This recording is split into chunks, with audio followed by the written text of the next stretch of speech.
Opposition کی طرف سے مجھے کوئی خاص گرم جوشی بھی نظر نہیں آئی، ان کے ورکرز کی پارٹیسپیشن بھی نظر نہیں آئی۔ حکومت کو اس کے اوپر خوشی تو ضرور منانی چاہیے۔ یہ الیکشنز جو ہے نا، یہ الیکشن کمیشن جیتا ہے، صفایا ہو تو نہیں گیا، کہیں صفایا کر دیا۔ اتحاد تو اقتدار میں رہنے کا اتحاد۔ ضمن الیکشن کے بڑے مارکے کی بات کریں تو مسلم لیگ نون نے یہ مارکہ جیت لیا ہے۔ قومی اور صوبائی اسمبلی کی کل 13 نشستوں میں سے مسلم لیگ نون نے 12 نشستیں جیت لی ہیں، جبکہ صوبائی اسمبلی کی ایک نشست پیپلز پارٹی کے حصے میں آئی ہے۔ تاہم تحریک انصاف کا ضمن الیکشن میں بالکل ہی صفایا ہو گیا۔ ضمنی الیکشن کے نتائج سے ملکی سیاست پر کوئی خاص فرق تو نہیں پڑے گا، مگر قومی اسمبلی میں عددی نمبر میں بڑی تبدیلی دیکھنے کو ملی ہے۔ مسلم لیگ نون کی کامیابی کے بعد حکمران اتحاد کو سادہ اکثریت مل جائے گی اور اس وقت قومی اسمبلی میں نون لیگ کی نشستوں کی تعداد 126 ہے، جو کہ اب بڑھ کر 132 ہو جائے گی۔ اتحادیوں کی حمایت کے ساتھ حکومتی اتحاد کی مجموعی تعداد 170 تک پہنچ جائے گی، جو کہ ایوان میں سادہ اکثریت کے لیے درکار 169 نشستوں سے زیادہ ہے۔ اور سادہ اکثریت حاصل ہونے سے شہباز حکومت کو قومی اسمبلی میں پیپلز پارٹی کی محتاجی بھی ختم ہو جائے گی، جبکہ پنجاب میں کامیابی کے بعد نون لیگ کی 2/3 اکثریت کی طرف جو پوزیشن ہے وہ مزید مستحکم ہونے کا امکان ہے۔ ضمنی الیکشن میں بڑی کامیابی کے بعد مسلم لیگ نون کے کیمپس میں ہم دیکھ رہے ہیں جی خوشی کا سما ہے، مبارکبادوں کا سلسلہ بھی جاری ہے، اور نواز شریف نے کہا ہے کہ عوام نے تخریبی سیاست کو مسترد کر کے خوشحالی کو چنا ہے۔ وزیر اعظم شہباز شریف نے کہا ہے کہ جی ضمنی الیکشن میں جیت حکومتی کارکردگی اور نون لیگ پر عوامی اعتماد کی عکاس ہے۔ وزیر اعلیٰ پنجاب مریم نواز نے الیکشن کو ریفرینڈم قرار دیتے ہوئے کہا کہ نون لیگ نے بیانیے پر نہیں بلکہ کارکردگی پر ضمنی الیکشن جیتا۔ انہوں نے تحریک انصاف پر کڑی تنقید کرتے ہوئے سوال اٹھایا کہ کہاں گئی مقبولیت؟ آج نہ فیض حمید ہیں اور نہ وہ ججز جو تحریک انصاف کو جتواتے تھے۔ انہوں نے دعویٰ کیا کہ پنجاب اور خیبر پختونخوا کے عوام نے مسلم لیگ نون کے حق میں فیصلہ کیا۔ الیکشن بیانیوں سے نہیں بلکہ کارکردگی کے بل بوتے پر جیتا جاتا ہے، اور عوام نے مسلم لیگ نون کی کارکردگی پر اعتماد کر کے ووٹ دیا ہے۔ اور ناظرین، اسی تمام حال پر بات کرنے کے لیے ہمارے ساتھ موجود ہیں سینئر سیاستدان محمد علی دورانی صاحب۔ بہت شکریہ آپ کے وقت کا، ویلکم ٹو سنو پاکستان۔ کہیے گا ضمنی الیکشن کا دنگل مسلم لیگ نون نے جیت لیا ہے، یہ جیت حکمران اتحاد خاص طور پر مسلم لیگ نون کی سیاست کے لیے کتنی فائدہ مند ثابت ہو سکتی ہے؟ بسم اللہ الرحمن الرحیم۔ اصل میں یہ دنگل تو شاید نہیں تھا، لیکن یہ ایک بار واک اوور تھا، اور ریزلٹس بھی واک اوور شو کرتے ہیں، اور جو الیکشن کے اندر پبلک کی پارٹیسپیشن ہے وہ بھی واک اوور شو کرتی ہے، کیونکہ جو اپوزیشن کی طرف سے مجھے کوئی خاص گرم جوشی بھی نظر نہیں آئی، اور اس کے اندر کوئی ان کے ورکرز کی پارٹیسپیشن بھی نظر نہیں آئی، الیکشن کیمپین بھی نظر نہیں آئی۔ لہٰذا اگر اس کو ایک ون سائیڈڈ مقابلہ کہا جائے تو وہ زیادہ مناسب ہوگا۔ ہاں، حکومت کو اس کے اوپر خوشی تو ضرور منانی چاہیے، اور مناتے بھی ہیں، جو جیتتا ہے اس کا حق بھی ہوتا ہے کہ وہ خوشی منائے، لیکن یہ ہے کہ خوشی کے اندر انہیں یہ ضرور دیکھنا چاہیے کہ پبلک کے اندر مقبولیت جو ہے وہ واقعی ان کی ہے یا نہیں ہے، اور اگر ہے تو کس وجہ سے ہے، اور اگر نہیں ہے تو کیوں نہیں ہے۔ تو لہٰذا یہ الیکشن کوئی بہت جذباتی کرنے والا الیکشن نہیں ہے، لیکن بہرحال اس کا ایک پہلو ضرور ہے کہ اس کی وجہ سے مزید حکومتی نمبرز میں جو ہے وہ اضافہ ہو گیا ہے۔ لیکن یہ بھی ہم نے دیکھا ہے کہ اپوزیشن کی پارٹی ایگزسٹ ہی نہیں کوئی کرتی، کوئی کھڑا ہی نہیں ہو سکتا، جلسہ ہی نہیں ہو سکتا۔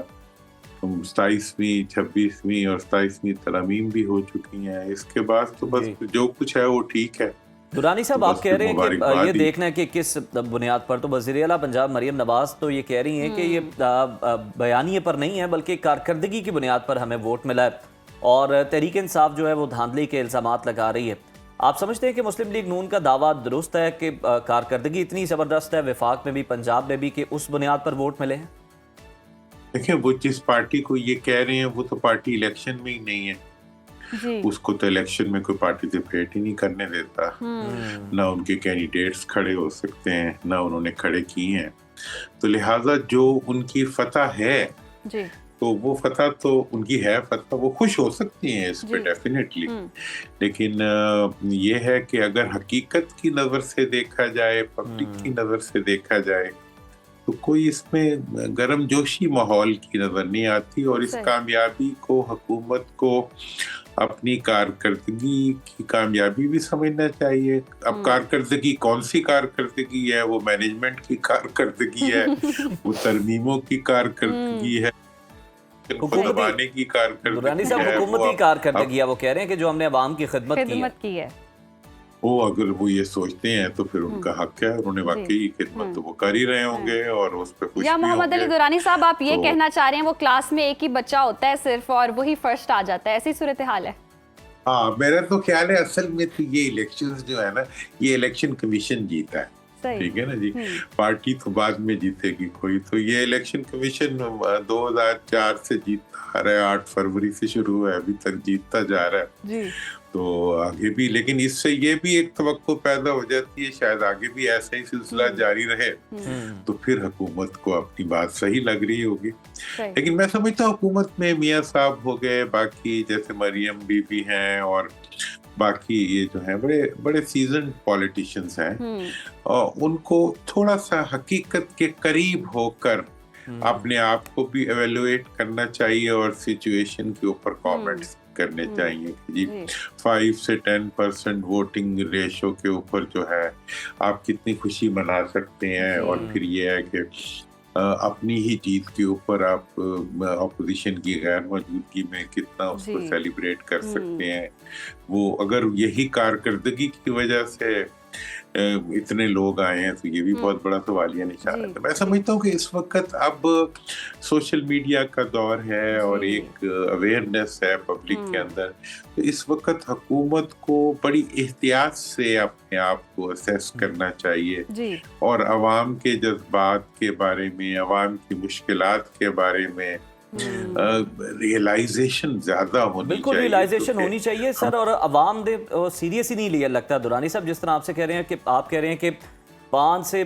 10% جو عوام ہے وہ باہر نکلی ہوگی، تو سر لگتا یوں ہے کہ یہاں تو کورم کی نشاندہی ہو جانی چاہیے کہ کورم ہی پورا نہیں ہے، اور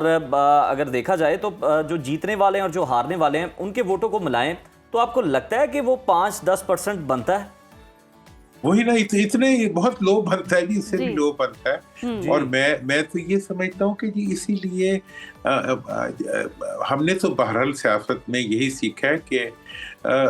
کامیابی کو بھی حقیقت کی نظر سے دیکھنا چاہیے، ٹھیک ہے نا جی۔ اتنی کم پبلک کی پارٹیسپیشن آئندہ کی جمہوری پروسیس کے لیے اور پاکستان میں جمہوریت کے لیے بہت خدشات رکھتی ہے۔ یہ جو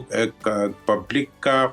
ایک تو ہوتا ہے جی انتھوزیاسٹکلی جو ہے وہ الیکشن اور پولیٹیکل پروسیس میں شامل ہونا، ایک ہوتا ہے کہ ان کا وڈرال پہ آ جانا اور عدم ان کی شرکت اور عدم توجہ کی طرف چلے جانا، یہ بھی کوئی اچھی انڈیکیشنز نہیں ہوتی۔ لہذا میں حکومت کو خوش ہونے میں تو کوئی ہار نہیں ہے، وہ خوش ہو سکتے ہیں۔ چلے صحیح بات ہے، خوش تو ہو رہے ہیں، خوش ہونے میں کوئی برائی نہیں ہے، اگر وہ جیتے ہیں وہ سیلیبریٹ کر رہے ہیں، لیکن اس ساری صورتحال میں دیکھیں تو ایک پارٹی جس طرح سے کہا جا رہا ہے کہ بالکل صفایا ہو گیا ہے، تو آپ سمجھتے ہیں کہ آگے آنے والے وقتوں میں سیاسی بحران ہی ہوگا، اس طرح کی سیلیبریشنز کا کوئی فائدہ نہیں ہے؟ میں تو سمجھتا ہوں کہ جی دیکھیں، پہلے تو یہ سٹیٹمنٹ ہی بڑی کویسچنیبل ہے کہ صفایا ہو گیا، ہاں جی، مطلب صفایا ہو تو نہیں گیا، کہیں صفایا کر دیا، that will be the more appropriate word کہ ہم نے صفایا کر دیا۔ مطلب یہ ہے کہ الیکشن کمیشن نے چلے صفایا کر دیا، کہ مطلب انہوں نے کسی کو چھوڑا ہی نہیں ہے، وہ ایک اشتہار آیا کرتا تھا دور دور تک، کوئی مد مقابل ہی نہیں نا۔ مطلب یہ ہے کہ آپ نے تو بات ہی کر دی کہ اکیلا بچہ تھا وہ فرسٹ آ گیا، تو اب تو فرسٹ تو آپ آئے ہیں، سیلیبریٹ چاہیے۔ لیکن یہ ہے کہ بہت پولیٹیکل پروسیس سے نکلی ہوئی پولیٹیکل پارٹیز جو ہیں ان کو اس موقع کے اوپر تھوڑا سا اپنا جو اوپینین دینی ہو اس کو ویل ورڈڈ رکھنا چاہیے، ویل گارڈڈ ہونا چاہیے، پبلک کی عدم شرکت کو بھی ضرور کویسچن کرنا چاہیے، ورنہ تو اشتہار میں آپ